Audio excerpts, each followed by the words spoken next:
नमस्कार प्रेक्षक मंडळींनो, तर आजच्या भागामध्ये खूप मोठा ट्विस्ट घडला आहे। आता इकडे जे ठाकूर साहेब असतात ते सत्याला मारण्याचा त्यांचा डाव चालू असतो, पण इकडे मंजूला पंकजने सगळा प्लॅन सांगते। तर मंजूला आश्चर्यचकित होते। ती म्हणते की मला आता सत्याचा जीव वाचवायला हवा। तर आता इकडे ठाकूर साहेब सत्याला म्हणतात की तुझा खेळ खाल्ला सत्यजित सुर्वे, तू आता संपला, आता काहीच राहणार नाही सत्य तुझं।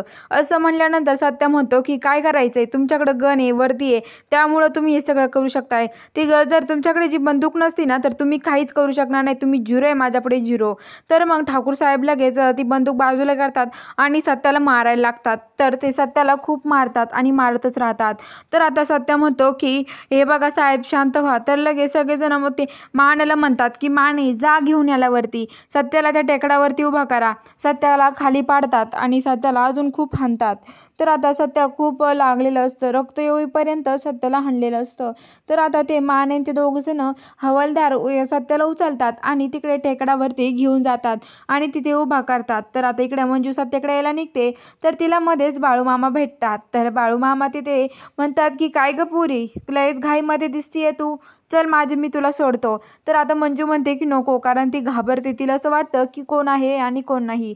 तर त्यानंतर ते म्हणतात पुरी काळजी करू नकोस, तू काय टेन्शनमध्ये आहे। तर नंतर मंजू सांगते, अगोदर सांगत नाही, घाबरते ती। तर नंतर सांगते की हो, माझ्या नवऱ्याला इथून नेलंय, माझ्या नवऱ्याला गायब झालाय, त्याची आज कोर्टामध्ये हजर करायचं होतं पण कुठेतरी गेलाय। मंजू लगेच गाडीमध्ये बसते आणि ते बाळूमामा त्या मंजूला घेऊन बरोबर त्या जे सत्य असतो तिथे येऊन गाडी थांबवतात। मंजू म्हणते इथेच का गाडी थांबवली? तर ते म्हणतात ते बघ तिकडे तुझा नवरा आहे, जा वाचव पुरी तुझ्या नवऱ्याला आणि जा ही घोंगडी घेऊन जा, तुझ्या नवऱ्याचा जीव वाचल, ही घोंगडी घेऊन जा पुरी। आणि मंजू पुढे जाते आणि बघते मागं, तर ती म्हणते की तो कोणीच नाही। ते बाळूमामा तिथं गायब होतात आणि ते फक्त हळद असते। तर मंजू घोंगडी घेऊन जाते। तर इकडं ठाकूर साहेब सत्याला गोळी मारायला लागतात आणि ते सत्याला गोळी मारणारची ते म्हणतात की मारू का आता, सगळे बाजूला व्हा। तर लगेच ते एकदा खाली गोळी मारतात आणि नंतर सत्याला मारायला लागतात।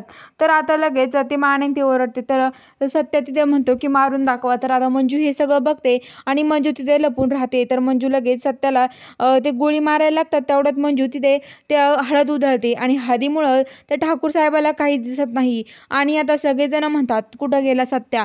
तर मंजू लगेच तिथून सत्याला घेऊन जाते। तर आता ठाकूर साहेब सगळीकडे शोधतात, सत्या कुठं गेला, सत्या कुठं गेला, पण सत्या कुठं दिसतच नाही। तर मंजू आता एका ठिकाणी सत्याला घेऊन लपून राहते आणि तिथे सगळीकडे हळद उधळत राहते। तर लगेच ते ठाकूर साहेब म्हणतात अचानक किती हळद कस काय आली आहे, कस काय आली काय माहिती हळद। तर मंजू त्या घोंगडीमध्ये सत्याला घेते आणि बाजूला लपून राहते। आता त्यांना सापडतच नाही, नेमकं ठाकूर साहेब म्हणतात कुठं गेला हा सत्या, शोधा त्याला लवकर, चला लवकर। सगळेजण शोधायला लागतात पण त्यांना सापडत नाही। तर बघूया आता पुढच्या भागामध्ये काय होईल, हे बघायला सबस्क्राईब करून घ्या।